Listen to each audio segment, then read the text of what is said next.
মাঝে মধ্যে এরকম হয় কি হয় না, আপনারা শুধু শুনে বলবেন। রাস্তাঘাটে দাঁড়িয়েছেন কিংবা কারো থেকে দেখেছেন কিংবা শুনেছেন, এই একটুর জন্য বাইচা গেছি, হয় হয়। তাহলে একটুর জন্য বাঁচলেন মানে কি? 1 ইঞ্চির চাইতেও কম। এই একটুটা বাঁচলেন কিভাবে? যদি ধাক্কা লেগে যেত 50 লাখ টাকার খরচ, তাহলে এই একটুর জন্য আপনি 50 লাখ টাকা বেঁচে গেলেন। তার মানে কি জানেন? শুনুন, কোনো একদিন হয়তো আপনার কাছে কোন একজন অভাবী এসেছেন কিংবা কেউ বিপদে পড়ে আপনাকে বলেছে, আপনি খুশি মনে তাকে একটা দান করেছেন, একটা সাহায্য করেছেন, আপনি জাস্ট এজ ইউজুয়াল করেছেন, কিন্তু ওই দিনের দেওয়াটা ওই বান্দার এত উপকারে এসেছে যে তার মন খুশি হয়েছে। এদিকে বান্দার মন খুশি হয়েছে, এদিকে বান্দার রব খুশি হয়ে গেছে, বান্দার রব খুশি হয়ে গেছে। সুবহানাল্লাহ, জোরে বলেন না।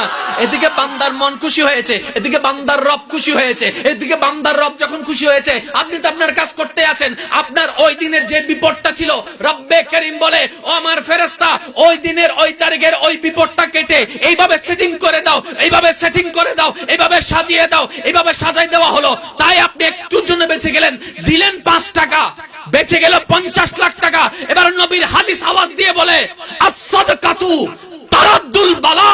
ওরে আমার উম্মত, আল্লাহর খুশির জন্য সদকা দিতে থাকো, বালা মুসিবত কাটতে থাকবে। সুবহানাল্লাহ। সেজন্য কখনো ভিক্ষুককে ফেরত দিবেন না। এবার এখানে একটা কথা আপনাদের আমাদের মাথায় আসবে, হুজুর বর্তমান সময়ে বেশিরভাগ ভিক্ষুক তো বাটপার। নিজেই নিজে হাত ভাঙে, নিজে পা ভাঙে, নিজে এমন করে, নিজে তেমন করে। অনেকে তো হাত থেকেও হাত না থাকার একটা অভিনয় করে। তো বেশিরভাগ তো বাটপার। আমরা কাকে দিব?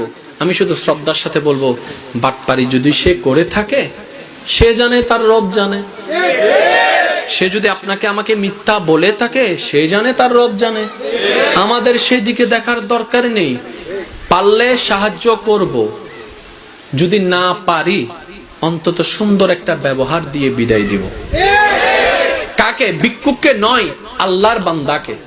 আর আল্লাহকে বলবো, মৌলা, যদি দিতে পারি বলবো, মৌলা তোমার দরবারে লক্ষ কোটি শুকরিয়া, তুমি আমাকে নেনেওয়ালা বানাও নাই, দেনেওয়ালা বানিয়েছো।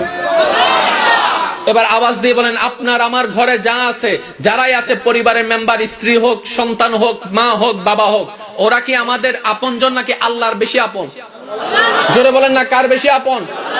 অধিকার কার বেশি?